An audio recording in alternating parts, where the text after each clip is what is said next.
मैं parameter of law के इस चैनल में आपका हार्दिक स्वागत करता हूं। आज का सब्जेक्ट है सेल्फ एक्वायर्ड और एंसेस्ट्रल प्रॉपर्टी का पार्टीशन किस प्रकार होता है। मैं इस विषय में आपको बतलाऊंगा। सबसे पहले कोपार्सनरी प्रॉपर्टी होती थी, जिसमें पुरुषों का ही अधिकार प्रॉपर्टी में समझा जाता था। अभी स्थिति में बदलाव आया है और माननीय सर्वोच्च न्यायालय के निर्देश के बाद सभी बेटा बेटी को एक समान मान लिया गया है। इसमें सबसे पहली स्थिति ये है कि जो सेल्फ एक्वायर्ड या स्वयं की अर्जित संपत्ति होती है, वो स्वयं की अर्जित अर्थात स्वयं के बलबूते पर कमाई हुई संपत्ति, चाहे वो उसे वसीयत में मिली हो, उसको गिफ्ट में मिली हो, या स्वयं अपनी कमाई से उसने सेल्फ एक्वायर्ड प्रॉपर्टी जो स्वयं द्वारा अर्जित की गई संपत्ति है, उसमें उस व्यक्ति को यह अधिकार रहता है कि वो अपने बेटे को या बेटी को या किसी अन्य व्यक्ति को वसीयत या गिफ्ट द्वारा उस संपत्ति को दे सकता है। अर्थात स्वअर्जित संपत्ति उस व्यक्ति की विल यानी स्वयं की इच्छा पर यह निर्भर करता है कि वो उस संपत्ति को किसको देता है।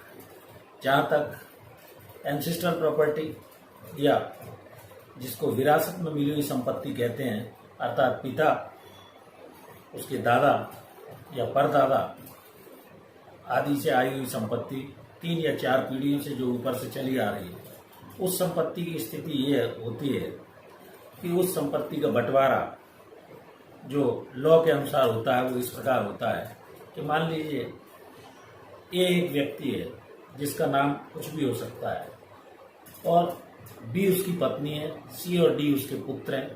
अब वो व्यक्ति यदि बिना वसीयत किए हुए मर जाता है ए, तो उसकी पत्नी बी को 1/3, उसके दोनों पुत्रों को 1/3 जो सी और डी हैं, उस व्यक्ति की जो कि बिना वसीयत किए हुए मर गया है, उस संपत्ति का बंटवारा उसकी पत्नी तथा दोनों लड़के जो शादीशुदा हैं 1/3 के अनुसार होगा। अब जो उसके लड़के हैं सी और डी, इनकी संपत्ति का बंटवारा भी मान लो उनके दो सी और डी के दो पुत्र हैं, सी के ई और एफ तथा डी के जी और एच पुत्र हैं। तो सी की जो संपत्ति है वो ई एफ में उस 1/3 के प्रोपोर्शनेट बांटी जाएगी। सी ई और एफ में 1/3 का बंटवारा होगा तथा डी का जी और एच में 1/3 का आपस में बंटवारा होगा। और उसकी जो पत्नी थी बी ए की, उसको जो 1/3 का हिस्सा मिला था, उसी प्रकार उसको राइट प्रॉपर्टी में प्राप्त होगा। तो ये विरासतन जो संपत्ति है, जिसको एंसेस्ट्रल प्रॉपर्टी या पूर्वजों की संपत्ति बोलते हैं, उसमें बंटवारे का हिसाब होगा। अभी वर्तमान में हाल ही में माननीय सर्वोच्च न्यायालय के निर्देश पर यह व्यवस्था दी गई है कि जो बेटियां हैं उनको भी बेटों के बराबर अधिकार दिया गया है प्रॉपर्टी में। पहले यह स्थिति होती थी कि व्यक्ति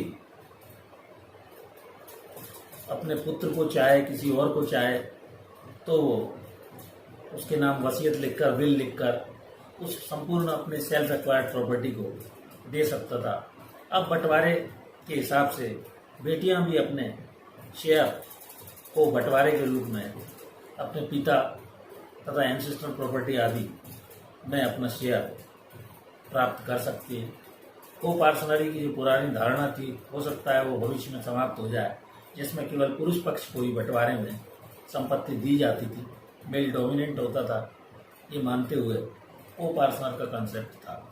मैंने इस वीडियो में आपको सेल्फ एक्वायर्ड तथा एंसेस्ट्रल प्रॉपर्टी के पार्टीशन के बारे में बतलाया। मैं आपसे ये अनुरोध करता हूँ कि यदि आपने अभी तक मेरे इस कानूनी चैनल पैरामीटर ऑफ लॉ को सब्सक्राइब कर ही लिया होगा, यदि नहीं किया है तो कानून की जानकारी बढ़ाने के लिए ignorance of law is no excuse, कानून की अनभिज्ञता कोई बहाना नहीं है। प्रत्येक नागरिक का ये भारत के ये कर्तव्य और ड्यूटी है कि वो भारत के कानूनों को जाने। नॉलेज इज़ पावर, जैसा कि मैं हमेशा कहता हूँ। जब विधि की जानकारी होगी तो वो अपने अधिकारों को जानेगा, और जहाँ अधिकार है वहाँ उपचार है। इस आधार पर वह कहीं भी सोसाइटी में बैठकर दमदारी से डिबेट अथवा कोई भी ऐसे टॉपिक पर बोल सकता है, तथा कानूनी जानकारी का लाभ स्वयं भी उठा सकता है और दूसरों को भी इस कानून की जानकारी का लाभ दे सकता है। Thank you for watching this video. नमस्कार।